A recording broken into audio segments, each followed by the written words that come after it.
जय हिंद। दर्शकों, भारतीय थल सेना दिवस पर आयोजित विशेष कार्यक्रम में आप सभी का स्वागत है। भारतीय सैनिक जो अदम्य साहस, शौर्य, पराक्रम और देशभक्ति की अद्भुत मिसाल हैं, जीती जागती मिसाल हैं, ऐसे ही एक देशभक्त वीर सैनिक आज हमारे साथ स्टूडियो में उपस्थित हैं। सेना दिवस के इस अवसर पर हम सभी को हम शुभकामनाएं देते हैं और स्वागत करते हैं आज हमारे स्टूडियो में कर्नल डॉक्टर बीवी वत्स साहब का। वत्स साहब, स्टूडियो में आपका बहुत बहुत स्वागत। जय हिंद। वत्स साहब, आज गर्व की बात है, पूरा देश बड़े हर्षोल्लास के साथ सेना दिवस मना रहा है जी। आज 15 तारीख, क्या खास है ऐसा 15 तारीख में जो इस दिन सेना दिवस मनाया जाता है? आज़ादी मिलने के बाद में हमारे आज़ादी के पहले commander in chief general butcher थे जो ब्रिटिश आर्मी के थे, और 15 तारीख को ही 15 जनवरी 1949 को हमारी भारतीय सेना को पहले भारतीय कमांडर इन चीफ के रूप में जनरल फील्ड मार्शल बाद में के.एम. करियप्पा साहब मिले, और उन्होंने ही भारतीय सेना की एक मजबूत नींव खड़े करने में अत्यंत महत्वपूर्ण योगदान दिया। इसलिए इस दिवस को हमारे देशवासियों को ये याद दिलाने के लिए कि भारतीय सेना किन विषम परिस्थितियों में अलग अलग टेरेन में, चाहे वो सियाचिन की बर्फीला इलाका हो, -40 डिग्री तक जो है वो टेम्परेचर वहाँ जाता है। और आपको यहाँ बता दूँ कि दुनिया का सबसे दूसरा कोल्डेस्ट स्थान कारगिल है, जहाँ टेम्परेचर -70 तक गया हुआ है। ऐसी परिस्थितियों से लेकर और राजस्थान की भीषण गर्मी, जहाँ 49-50 डिग्री टेम्परेचर होना एक स्वाभाविक बात हो जाती है। भारतीय सेना किस प्रकार से हमारे देश की सीमाओं की रक्षा कर रही है, वो याद दिलाने के लिए ये आर्मी डे परेड हर साल 15 जनवरी को मनाया जाता है। जो नई पीढ़ी है उसको ये समझना होगा, उनको ये जानना होगा, उनको ये हर समय हर वर्ष ये याद दिलाने के लिए कि ये आज़ादी हमें इतनी आसानी से नहीं मिली है। आज़ादी 1947 से पहले भी हमारे देश के कितने ही नौजवानों ने और कितने ही देशवासियों ने अपनी जान की कुर्बानी देकर इस आज़ादी को हासिल किया, और उसके बाद 1947 के युद्ध में, 1962 के युद्ध में, 1965 के युद्ध में, 1971 के युद्ध में, और उसके बाद में कारगिल के युद्ध में किस प्रकार हमारे देश के जवानों ने अपने देश की सीमाओं की रक्षा की है, यह विश्व के इतिहास में एक पढ़ाया जा रहा सब्जेक्ट है। बिल्कुल, और हम सबके लिए भी गर्व की बात है। और आज हमारी खुशकिस्मती है कि आपने अभी कारगिल का जिक्र किया कर्नल साहब, और तो कारगिल में भी आपकी बहादुरी के बारे में हमने सुना है। आप कारगिल में तैनात रहे, वहाँ क्या कुछ अनुभव वहाँ ऐसा रहा? मेरा सौभाग्य है कि मुझे युद्ध क्षेत्र में रहकर देश की सेवा करने का मौका मिला, और वो जो मेमोरीज हैं, वो जो यादगार 48 दिन हैं, वो हमेशा हमारी ज़िंदगी में एक सुनहरे पल के तौर पर याद रहेंगे। बड़ा अच्छा लगता था देश की सीमाओं को, देश के दुश्मन से लोहा लेकर उनको टक्कर देने का, और उनको वापस उनकी औकात बताने का। हमारे देश की जो सेना है, कारगिल का युद्ध जो है वो बड़ा एक अलग तरह का युद्ध था। उसमें युद्ध हमारा पाकिस्तानी सेना से कम था, बल्कि वहाँ के जो मौसम है, वहाँ की जो परिस्थितियाँ हैं, उससे ज़्यादा था। पहाड़ी इलाका था, कोई पेड़ नहीं था, बर्फीले हवाएं चलती थी, दुश्मन ऊंचाई पर था, वहाँ से वो पूरा ऑब्जर्वेशन करके हमारे ऊपर में फायर कर सकता था। कारगिल ले श्रीनगर रोड को उसने इंटरडिक्ट करने के लिए, जो NH नेशनल हाईवे को इंटरडिक्ट करके हमारे सियाचिन के पर कब्जा करने के लिए, या लेह किले के इलाके में कब्जा करने के लिए जो उसने एक चाल चली थी, उसको हमने बड़े ही कम समय में अपनी ट्रेनिंग, अपने साहस, अपने कॉमरेडशिप और अपने जो यंग लीडर्स हैं उनकी जो लीडरशिप है, उनकी जो चलकर लड़ने की जो क्षमता है, उसके कारण हमने इतने कम समय में विजय हासिल करी। बिल्कुल सही है कि शत्रु ने दुस्साहस तो किया और ये हिमाकत की कि भारत की तरफ नज़र उठाने की उसने कोशिश की, लेकिन हमारे वीर सैनिकों ने, आप लोगों ने उनको मुंह तोड़ जवाब दिया। कई बार ये होता है कि जब कई मोर्चे ऐसे हैं हमारे देश में, जब सैनिक लड़ रहे होते हैं तो एक साथ दो दुश्मनों से लड़ना पड़ता है। जैसे कि भी आपने जिक्र किया, एक तो शत्रु सेना सामने है और दूसरा मौसम भी कम सितम नहीं ढाता वहाँ सैनिकों पर। विपरीत मौसम जो होता है, जैसे कारगिल का आपने जिक्र किया, -70 बहुत होता है साहब। यहाँ तो 60 डिग्री में भी हम लोग कांप जाते हैं। विश्व का सबसे दूसरा सर्द इलाका रहा है जी। तो जो आप कह रहे हैं वो सही है। मैं आपकी बात से सहमत होते हुए थोड़ा सा असहमत होऊंगा। आपने 2 फ्रंट के ऊपर में लड़ाई लड़ने की बात कही है।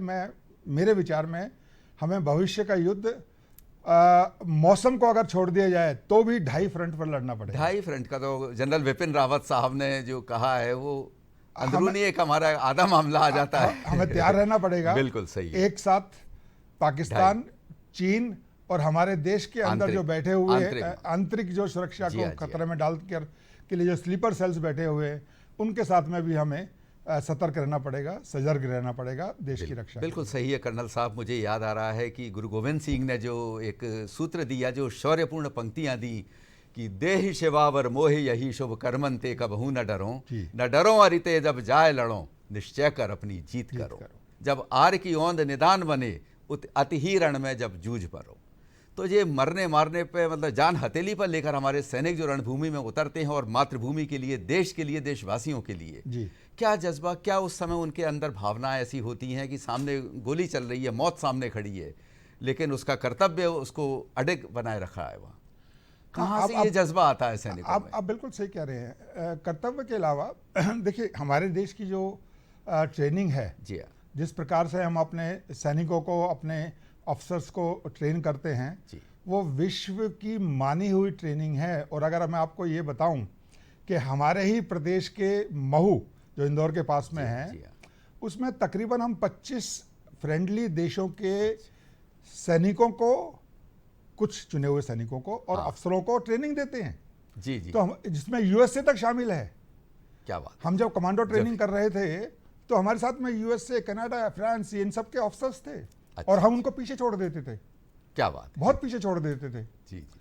तो हमारे जो देश की ट्रेनिंग है, वो ट्रेनिंग बहुत अव्वल दर्जे की है। दूसरी बात, हमारे देश के सैनिकों का और अफसर का आपस में इतना एक भरोसा है, कॉमरेडशिप है, जो बडी सिस्टम है कि हर अफसर के साथ एक बडी होता है, हर एक जेसीओ के साथ एक बडी होता है, हर जवान के साथ में एक बडी होता है, जो उसके साथ में हर समय चलता है। वो एक बहुत कारगर सिस्टम है।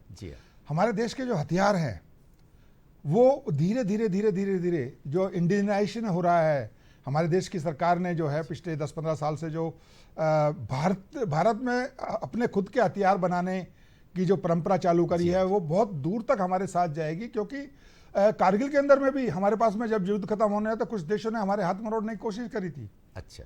लेकिन सेंट्रल गवर्नमेंट मजबूत थी, वो ऐसा नहीं कर पाए। हमारे देश को डिप्लोमेटिक या किसी और दूसरे तरीके से दबाव में नहीं ले पाए जी। वरना यूएसए जैसे देश ने तो बहुत ज़्यादा दबाव डालने की कोशिश करी थी।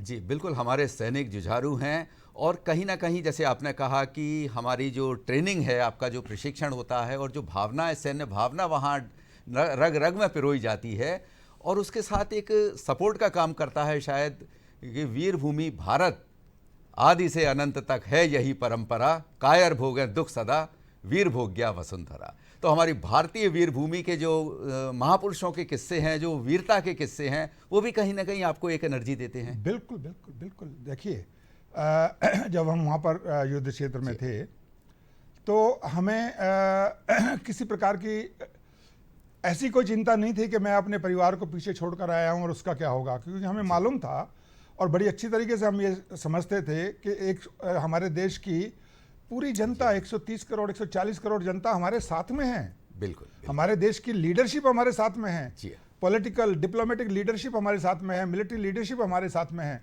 तो एक अलग वातावरण में, खुले माहौल में हम देश की सुरक्षा के लिए सामने आते थे। और दुश्मन को इसीलिए जो है कारगिल जैसे इलाके के अंदर में हमने इतने कम समय में अपने इलाके को, ना केवल अपने इलाके को वापस लिया जी, बल्कि हम उस स्थिति में आ गए कि हम पाकिस्तान के इलाके को कब्जे में कर सकते थे जहां से उसने अटैक करना शुरू किया था।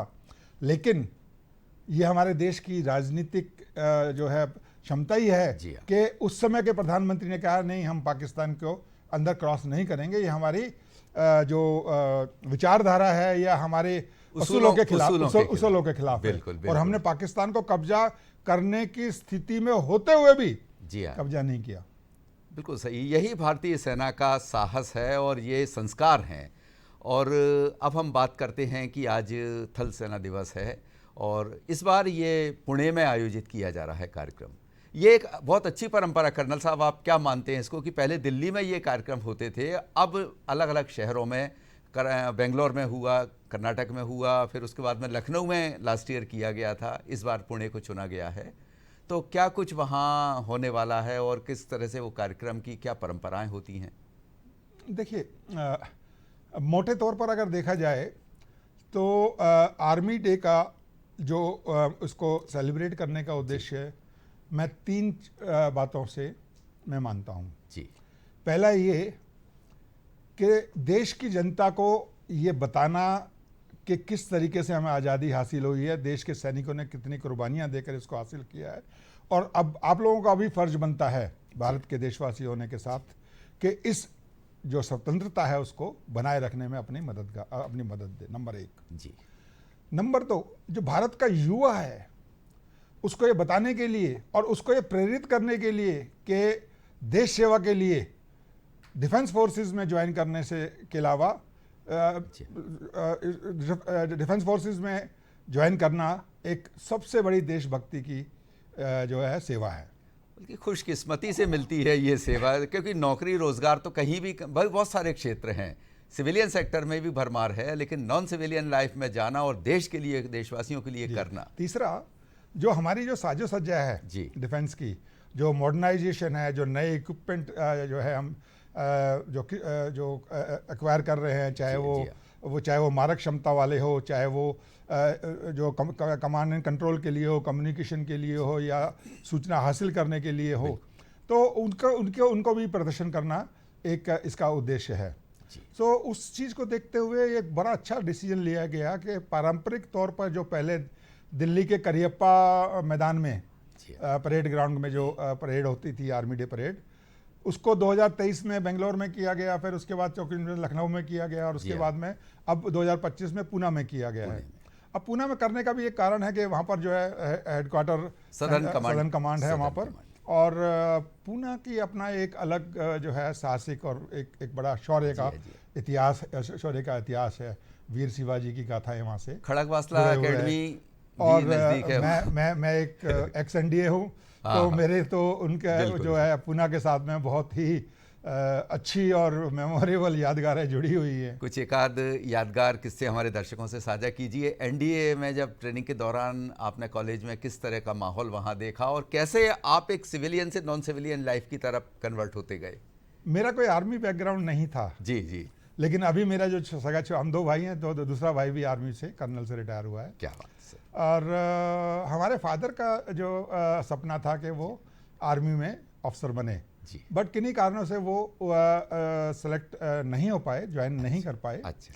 तो कहते हैं ना कि पिता का जो सपना है वो बेटा पूरा करता है। तो धीरे धीरे मुझे भी जो है आर्मी के अंदर में इंटरेस्ट पैदा हुआ, और फिर हमने यूपीएससी पास करके एनडीए ज्वाइन किया। और एनडीए जो तीनों आर्मी, नेवी, एयरफोर्स की ट्रेनिंग का विश्व का सबसे उत्तम ट्रेनिंग जो एकेडमी है जी। और फिर दोबारा बता देते हैं कि तकरीबन 15 से लेकर 20 देशों के जो कैडेट्स हैं वो भी एनडीए में हमारे साथ ही ट्रेनिंग लेते हैं। अच्छा। जो हमारे फ्रेंडली कंट्रीज हैं जी। विदेशी सैनिक भी वहाँ पर, विदेशी कैडेट्स, उसमें हम लोग कैडेट्स होते हैं। कमीशन के बाद से जो अफसर बने, तो कैडेट्स भी जो है ना वो वहाँ पर हमारे साथ में ही ट्रेनिंग लेते थे। और आज उन कैडेट्स में से बहुत से आर्मी के उनके अपने देश की सेना के चीफ बनकर रिटायर भी हो चुके हैं। जी। पासिंग आउट परेड होती है, अंतिम पग जिसे आपकी बोला जाता है, तो वो अंतिम पग के समय आपने जब वर्दी धारण की और बैज आपकी लगे और ये सारा, कैसा महसूस कर रहे थे आप? एनडीए में जो अंतिम पग होता है उसमें उसमें हम कमीशन नहीं होता हमारा। अच्छा। एनडीए के अंदर में हम अपना 3 साल का ट्रेनिंग पूरा करके ग्रेजुएशन की डिग्री लेकर जवाहरलाल नेहरू यूनिवर्सिटी से अच्छा। और आईएमए में जाते हैं।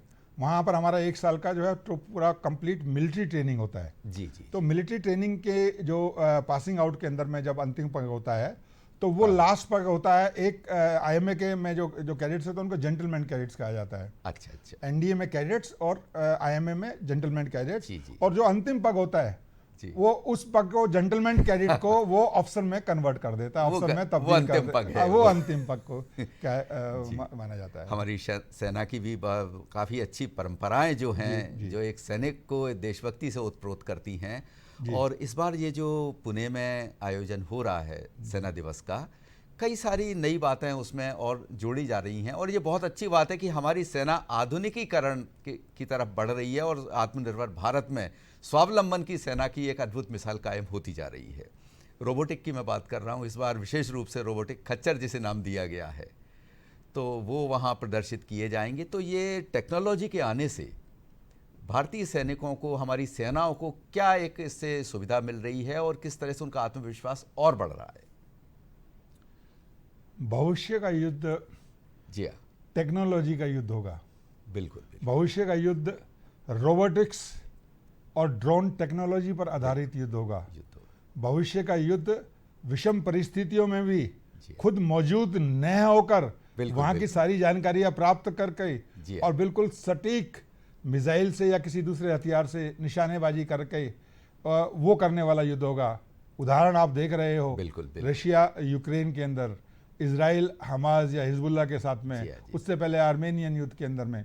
तो ये इस चीज़ को जो हम जितना जल्दी एक्वायर कर लें, और मैं आपके चैनल के माध्यम से बताना चाहता हूं कि हमारे देश की टेक्नोलॉजी अभी बहुत ही उन्नत किस्म की टेक्नोलॉजी मानी जाती है। और बहुत दुनिया के बहुत देशों के अंदर में, तकरीबन 100 देशों में मैं कहना चाहूँगा, हम अपनी टेक्नोलॉजी को एक्सपोर्ट कर रहे हैं। एक जमाना था जब हम टेक्नोलॉजी को इंपोर्ट करते थे और बहुत ज़्यादा पैसा खर्च करते थे। आज हम ना केवल साजो सामान दूसरे देशों को दे रहे हैं, अपनी टेक्नोलॉजी का भी जो है वो देकर अपने जो है डिफेंस प्रोडक्शन और बजट को बढ़ा रहे हैं। बिल्कुल। तो टेक्नोलॉजी आधारित जो युद्ध होगा उसमें हमें जो रोबोटिक्स खच्चर हैं या रोबोटिक्स डॉग्स हैं या कोई भी चीज़ है, उसमें सूचनाएं प्राप्त करने के लिए और सूचनाओं को कम्युनिकेट करने के लिए, एक्यूरेट पोजीशन हासिल करने के लिए, और जो है हमारा जो मारक क्षमता वाले हथियार हैं उनको गाइड करने के लिए हर तरह का काम जो है कर सकता है। अगर माइन के अंदर से गुजरना है तो पहले हमारे जवानों की इतनी कैजुअलिटी होती थी, बहुत टाइम लगता था। अब रोबोटिक्स डॉग्स और खच्चर की से हम जो है तुरंत उनको आगे भेज कर सकते हैं। बिल्कुल सही है। अब सेना ताकत और तकनीक का अद्भुत संगम बन चुकी है और एआई ने तो बड़ा क्रांतिकारी परिवर्तन किए गए हैं इसमें। बिल्कुल। तो हम अब स्वदेश निर्मित अपने आधुनिक हथियार जो हैं वो भी निर्माण कर रहे हैं, और जैसा कि आपने कहा हम आयात करने की स्थिति में हैं, निर्यात करने की स्थिति में हैं, और पहले आयात पर निर्भर होते थे हम। अभी प्रधानमंत्री जी ने 2 मझगांव डॉक्स में निर्मित, भारत में निर्मित 2 शिप्स और 1 सबमरीन का जो है उद्घाटन किया। वो ये दर्शा रहा है कि भाई हम एक विकसित भारत की तरफ बढ़ रहे हैं, एक ग्लोबल पावर की तरफ बढ़ रहे हैं। रीजनल पावर हम ऑलरेडी है। हमें मैं हर चैनल पे जो है यही बोलता हूँ कि भविष्य का युद्ध जो निर्णायक युद्ध है वो जमीन पर नहीं लड़ा जाएगा। अच्छा। वो समुद्र में लड़ा जाएगा। अच्छा। हाँ, हमें अपनी मारक क्षमता समुद्र में बढ़ानी पड़ेगी। हमें अपना जो साउथ चाइना सी के अंदर में जो मारक क्षमता है वो बढ़ानी पड़ेगी। जैसे क्वाड है जो हमने 4 देशों के नेशन के साथ में किया है, जापान, ऑस्ट्रेलिया, यूएसए और इंडिया। उस क्षमता को चीन को रोकने के लिए हमें वो क्षमता बढ़ानी पड़ेगी। और हमारे देश की जो डिसाइडिंग अथॉरिटीज़ हैं वो इस दिशा में काम कर रही हैं। अभी मैंने आपको उदाहरण दिया कि 2 शिप और 1 सबमरीन। हमारी नेवल क्षमता, हम कैरियर एयरक्राफ्ट्स को जो है संख्या बढ़ाते जा रहे हैं। ये हमारी जो मारक क्षमता को बढ़ाएगा, हमारी रीच को बढ़ाएगा और हमारी जो रीजनल पावर से ग्लोबल पावर होने की क्षमता को प्रदर्शित करेगा। हम कम से कम समय के अंदर में कहीं भी पहुंचने की क्षमता रखेंगे। उदाहरण मालदीव्स। जी बिल्कुल। मालदीव्स में विद इन 2 से 3 घंटे के बीच में हमारी पैरा ब्रिगेड आगरा से मालदीव्स में लैंड कर गई थी। क्या बात है सर। तो ये कमाल है। ये क्षमता है हमारे पास में, जी और इस क्षमता को बढ़ाया जा रहा है। बिल्कुल सही है। और एक और बहुत अच्छी अब ये एक खबर है या एक वातावरण हमारे देश में बन गया है कि जो देशवासी हैं, पहले सिविलियन जो रहते थे, सैनिकों को ये एक मानसिकता थी कि युद्ध भूमि में जाके दुश्मन का सामना करते हैं और खात्मा करते हैं और देश की रक्षा करते हैं। लेकिन अब धीरे धीरे एक आत्मीयता, एक ब्रिज का काम कर रही है सैन्य और असैन्य जीवन के बीच में। देशवासियों की भावनाएं सेना के प्रति काफ़ी सम्मानजनक और आदरणीय तरीके से बढ़ती जा रही हैं। तो इससे देशवासियों का सहयोग भी आपको पहले भी मिलता रहा, अभी भी मिल रहा है। तो सैन्य असैन्य सहयोग पर आप क्या कहना चाहेंगे? एक कहावत है कि it's the man behind the gun which matters. क्या बात है। आप किसी भी आदमी को अच्छे से अच्छे हथियार दे दो, लेकिन अगर उसका मनोबल ऊंचा नहीं होगा, वो मोटिवेटेड नहीं होगा, उसको युद्ध लड़ने की इच्छा शक्ति नहीं होगी, उसको दुश्मन को मारने की इच्छा शक्ति नहीं होगी, तो वो अच्छा हथियार भी कामयाब नहीं हो पाएगा। उदाहरण हमारा पाकिस्तान है। जी जी जी। तो उस हिसाब से हमारे देश की जो सेना है, उसके मनोबल को कौन बढ़ाता है? आप लोग बढ़ाते हैं, देशवासी। जब हमारी सेना एक जगह से दूसरी जगह मूव कर रही है, कभी आपने देखा स्टेशन के ऊपर में लोग जो है क्या क्या मतलब किस तरीके से मोटिवेट करते हैं? बिल्कुल। वही एक जज्बा है, वही एक मोटिवेटिंग फैक्टर है, जो जैसा आपने पहले बताया था कि ये जानते हुए कि सामने से दुश्मन की गोलियां आ रही हैं, आएंगी, जी हाँ जी, वो अपने देश की रक्षा के लिए सर्वोच्च बलिदान के लिए देने के लिए तैयार रहता है। न केवल हमारी ट्रेनिंग, बल्कि हमारे देश की जो 130-140 करोड़ देशवासी हैं, उनकी भावनाओं के, उनके जज्बों के कारण भी वो युद्ध में इन विषम परिस्थितियों में लड़ता है। बिल्कुल कर्नल साहब, आपकी ये भावना, ये जज्बात दिन ब दिन फले फूलें और देश तरक्की करे, और आप पर हम सब गर्व करते हैं। आज थल सेना दिवस के इस विशेष अवसर पर आप हमारे स्टूडियो में पधारे, आपका बहुत बहुत धन्यवाद। जय हिंद। जय हिंद दर्शकों।